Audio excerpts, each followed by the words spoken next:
Assalamualaikum warahmatullahi wabarakatuh. Kami dari kelompok 1 kelas 12 IPS 1. Tugas 1 pada kelas 10 ini merangkum bab 1 tentang nilai-nilai Pancasila dalam kerangka praktik penyelenggaraan pemerintah negara yang berisi tentang macam-macam kekuasaan. Macam-macam kekuasaan negara menurut Colok itu ada 3. Yang pertama adalah kekuasaan legislatif dengan membentuk dan merancang undang-undang. Yang kedua, kekuasaan eksekutif dengan melaksanakannya undang-undang dan kekuasaan untuk mengadili yang melanggar terhadap undang-undang. Yang ketiga, kekuasaan federatif, yaitu kekuasaan melaksanakan hubungan dengan luar negeri. Selain itu ada konsep pembagian kekuasaan di Indonesia, yaitu pembagian kekuasaan secara horizontal yang terbagi menjadi 6 kekuasaan, yaitu kekuasaan konstitutif, kekuasaan eksekutif, kekuasaan legislatif, kekuasaan yudikatif, kekuasaan eksaminatif, dan kekuasaan moneter.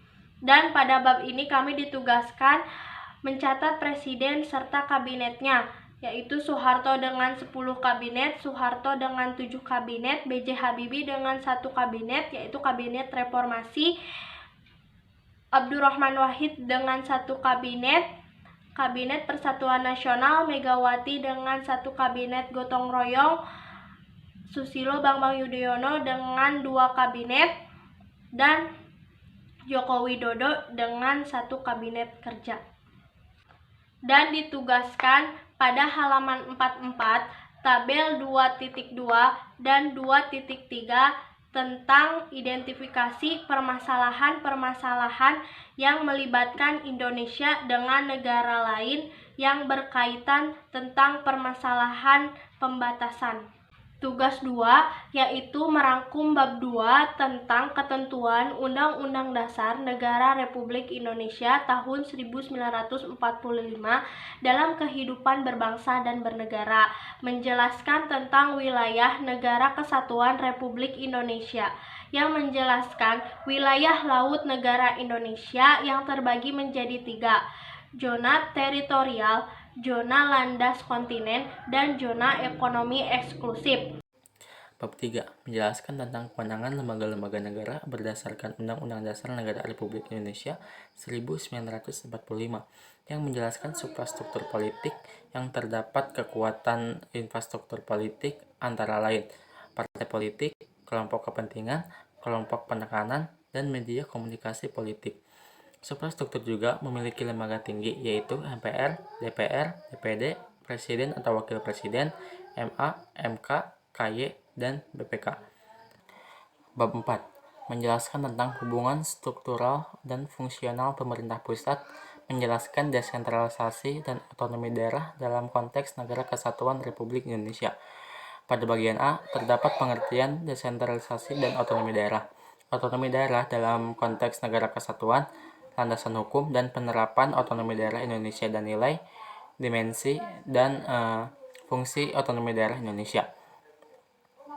Pada bagian B, kedudukan peran pemerintah pusat, terdapat fungsi pemerintah pusat dalam pelaksanaan otonomi daerah yaitu fungsi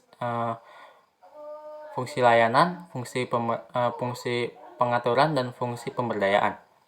Bab 4 juga mengidentifikasi pendapat-pendapat antara yang pertama Anglo-Sakon, yaitu tentang penyerahan wewenang atau pemerintahan pusat. Pada pembelajaran kelas 10, bab 5 yaitu tentang apa arti semboyan Bhinneka Tunggal Ika, apa hubungan persatuan dan keberagaman, mengapa persatuan sangat penting bagi bangsa Indonesia, bagaimana menjaga komitmen, persatuan dan dinamika letak semboyan Bhinneka Tunggal Ika dalam negara kita. Selanjutnya, ditugaskan merangkum bab 5 tentang integrasi nasional dalam bingkai Bhinneka Tunggal Ika, terdapat pada pengertian integrasi nasional dan syarat integrasi. Selanjutnya pada bagian C, terdapat faktor-faktor pembentuk integrasi nasional dan faktor penghambat integrasi nasional. Terdapat peran warga negara dalam menjaga persatuan dan kesatuan bangsa, yaitu kesadaran bangsa, pengertian bela negara, dan hukum bela negara. Materi kelas 10 tentang ancaman terhadap negara Bhinneka Tunggal Ika. Pada bagian A menjelaskan ancaman terhadap integrasi nasional, yaitu ancaman bidang militer dan ancaman non-militer. Pada bagian B terdapat ancaman di bidang 1 oleh Kos Burhan Kam, yaitu ancaman bidang ideologi, bidang politik, bidang ekonomi, bidang sosial budaya, dan ancaman bidang pertahanan dan keamanan. Pada bagian C menjelaskan peran serta masyarakat untuk mengatasi berbagai ancaman dan membangun integrasi nasional. Bab 7 Wawasan Nusantara dalam konteks Negara Kesatuan Republik Indonesia. Wawasan Nusantara adalah cara pandang bangsa mengenai diri dan tanah air sebagai negara kepulauan dengan semua aspek kehidupan yang beragama. Kedudukan wawasan Nusantara menjadi landasan visional dalam menyelenggarakan kehidupan nasional. Tentang harmonisasi hak dan kewajiban hak asasi manusia dalam perspektif Pancasila, yang menjelaskan bahwa hak asasi manusia adalah seperangkat hak yang melekat pada hakikat dan keberadaan manusia sebagai makhluk Tuhan yang Maha Esa, yang memiliki ciri-ciri yaitu hakiki, universal, tidak dapat dicabut, tidak dapat dibagi. Di sisi lain, juga terdapat kasus pelanggaran hak asasi tersebut yang mempunyai dua faktor, yaitu faktor internal, dorongan, dan faktor eksternal, di luar diri manusia. Pada pembelajaran kelas 11 semester 1 tugas kedua, yaitu menjelaskan makna demokrasi yang berasal dari dua kata dalam bahasa Yunani, yaitu demos yang artinya rakyat dan kratos yang artinya pemerintah. Sehingga demokrasi dapat diartikan sebagai pemerintah rakyat. Demokrasi juga mempunyai beberapa bagian menurut titik beratnya, yaitu demokrasi formal, demokrasi material, dan demokrasi gabungan. Sedangkan berdasarkan ideologinya, yaitu demokrasi konstitusional, demokrasi proleter, demokrasi Pancasila. Dan berdasarkan proses penyaluran kehendak rakyat, yaitu demokrasi langsung dan demokrasi tidak langsung. Terdapat pula prinsip-prinsip demokrasi, dinamika penerapan demokrasi Pancasila, serta terdapat pelaksanaan demokrasi di Indonesia. Kemudian adanya penugasan mengenai karakteristik pelaksanaan demokrasi dalam setiap periodenya. Materi kelas 11 bab 3 menjelaskan sistem hukum dan peradilan di Indonesia, yang mana hukum merupakan aturan, tata tertib, dan kaidah hidup. Hukum juga mempunyai golongan, yaitu berdasarkan sumbernya, berdasarkan tempat berlakunya, berdasarkan waktu berlakunya, berdasarkan cara mempertahankannya, berdasarkan sifatnya, berdasarkan wujudnya, berdasarkan isinya. Kemudian menjelaskan rumusan tujuan hukum menurut para ahli. Dalam bab ini juga menjelaskan makna lembaga peradilan, yang artinya lembaga itu dibentuk oleh negara sebagai bagian dari otoritas negara di bidang kekuasaan, kehakiman dengan sumber hukumnya. Selain itu, terdapat dasar hukum lembaga peradilan dan klarifikasi lembaga peradilan. Di sisi lain, kasus Nenek Minah pun dijadikan penugasan dengan mengidentifikasikan dan mengklarifikasikan kasus tersebut. Yang keempat yaitu menjelaskan tentang dinamika peran Indonesia dalam perdamaian dunia, yang diartikan sebagai hubungan yang bersifat global yang meliputi semua hubungan yang terjadi dengan melampaui batas-batas kewarganegaraan. Kemudian terdapat peran Indonesia dalam menciptakan perdamaian dunia. Yang pertama yaitu peran Indonesia dalam PBB, yang kedua peran Indonesia dalam ASEAN, dan yang ketiga peran Indonesia dalam gerakan non-blok. Adapun penugasannya yaitu mengidentifikasikan hubungan internasional menurut para ahli. Dan yang kelima yaitu menjelaskan tentang ancaman-ancaman kesatuan Republik Indonesia, di mana ancaman-ancamannya yaitu ancaman di bidang politik, ancaman di bidang ekonomi, ancaman di bidang sosial budaya, dan ancaman di bidang pertahanan dan keamanan. Tugas 6 kelas 11 semester 2. Menjelaskan persatuan dan kesatuan bangsa dalam Negara Kesatuan Republik Indonesia. Dengan makna bersatunya beragam suku dan budaya sehingga menjadi suatu bangsa yang menyatu dan menjadi satu kesatuan yang utuh. Adanya kehidupan bernegara dalam konsep Negara Kesatuan Republik Indonesia yang memiliki konsep menurut Pasal 25A Undang-Undang Dasar 1945 bahwa Negara Kesatuan Republik Indonesia adalah sebuah negara kepulauan yang berciri Nusantara dengan wilayah yang batas-batas dan hak-haknya ditetapkan oleh undang-undang. Adapun faktor-faktor pendorong dan penghambat persatuan dan kesatuan bangsa Indonesia, serta perilaku yang menunjukkan sikap menjaga keutuhan Negara Kesatuan Republik Indonesia. Tugas 1, kelas 12, semester 1. Terdapat opini dari setiap siswa tentang Pancasila apabila diubah di era sekarang, dan akibat pada kondisi negara jika sila pertama diganti. Dari salah satu siswa berpendapat, Pancasila sebagai dasar negara tentunya tidak bisa diubah atau diperbaharui. Karena dasar hukum berlakunya Pancasila ini sampai sekarang, jika sila 1 diganti akan terjadi berbagai macam konflik. 1. Menulis pengertian nilai dasar, nilai praktis, nilai instrumental, dan nilai ideal.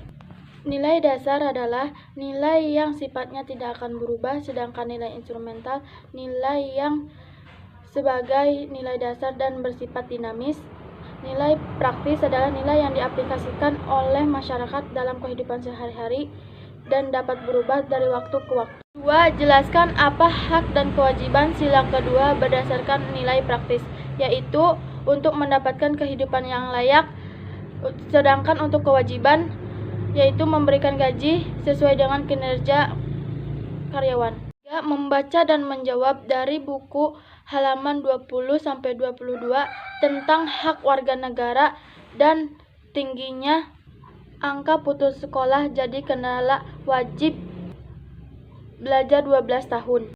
Untuk halaman 21, mengisi pertanyaan-pertanyaan. Hak asasi manusia menurut nilai sila-sila Pancasila.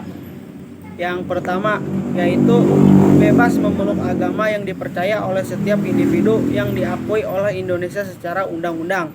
Sila kedua, mengakui dan menjunjung tinggi martabat manusia, kebebasan menentukan nasibnya sendiri, dan hak asasi manusia yang diatur oleh negara secara hukum. Sila ketiga, yaitu menyatukan seluruh bangsa Indonesia yang terdiri dari suku, agama, ras, dan adat istiadat yang berbeda-beda menjadi satu kesatuan, yaitu bangsa Indonesia. Sila keempat, hak untuk mengeluarkan pendapat, berkumpul, dan mengadakan rapat yang menjunjung tinggi nilai-nilai musyawarah. Sila kelima, yaitu setiap warga negara bebas memiliki hak dan jaminan sosial yang menjunjung tinggi keadilan dan kesetaraan masyarakat demi mencapai cita-cita masyarakat yang adil dan makmur. Nama presiden dan masa jabatannya. Jenis ancaman yang menyebabkan ISIS masuk ke Indonesia adalah ancaman terhadap ideologi, ancaman terhadap politik, ancaman terhadap ekonomi, ancaman sosial budaya, dan ancaman terhadap teknologi informasi. Ringkasan bab 3 pengaruh kemajuan iptek terhadap Indonesia, yaitu seiring perkembangan zaman maka manusia semakin mengembangkan teknologi informasi dan komunikasi untuk membantu dan memudahkan pekerjaannya sehari-hari. Pengetahuan umum maupun wawasan seseorang pada bidang teknologi iptek juga diartikan sebagai sesuatu yang berhubungan dengan teknologi, penemuan baru ataupun perkembangan, dan sikap selektif dalam menghadapi berbagai pengaruh kemajuan iptek, yaitu 1. Mengembangkan demokrasi segala bidang, 2. Mengaktifkan masyarakat sipil dalam arena politik, 3. Menegakkan supremasi terbuka dalam berinovasi dalam perubahan. Bab 4 menjelaskan dinamika persatuan dan kesatuan dalam konteks NKRI dan menjelaskan hakikat NKRI beserta persatuan dan kesatuan bangsa Indonesia dari masa ke masa. Kesimpulan untuk pembelajaran PPKN pada kelas 10, adanya pembelajaran tentang nilai-nilai Pancasila terhadap penyelenggaraan pemerintah negara, ketentuan undang-undang dalam berbangsa dan bernegara, kewenangan lembaga-lembaga negara dalam menurut undang-undang, hubungan struktural pusat dan daerah, integrasi dalam Bhinneka Tunggal Ika, ancaman terhadap negara dalam Bhinneka Tunggal Ika, dan wawasan Nusantara. Pada kelas 11 mempelajari tentang hak dan kewajiban asasi manusia, sistem dinamika demokrasi Pancasila, sistem hukum dan peradilan di Indonesia, dinamika Indonesia dalam perdamaian dunia, ancaman terhadap NKRI, dan memperkukuh negara dan kesatuan Republik Indonesia. Kelas 12 mempelajari tentang kasus-kasus pelanggaran hak dan pengingkaran kewajiban warga negara, perlindungan dan penegakan hukum di Indonesia, kemajuan iptek terhadap NKRI, dinamika persatuan dan kesatuan bangsa dalam konteks NKRI.